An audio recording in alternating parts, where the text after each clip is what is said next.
Hitachi உச்சிஹா.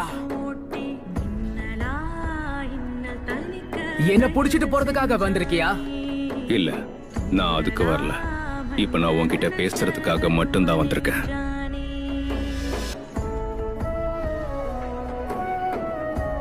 நீ எதுக்காக என் தம்பியை பத்தி இவ்வளவு கவலைப்படுற?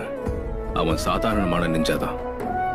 எங்க 2 பேருக்குள்ள ரத்த சம்பந்தம் இல்லாம போகலாம், ஆனா உங்க 2 பேரை விட நாங்க 2 பேரும் நல்ல சகோதரர்களா இருந்திருக்கோம். ஒருத்த வாடாவான், மற்றொருத்த போர் செய்வான். ஒருத்தன் கர்ஜன, ஒருத்தன் கல்லண, இரட்ட பிரளயமே. ஆனை ஒருத்த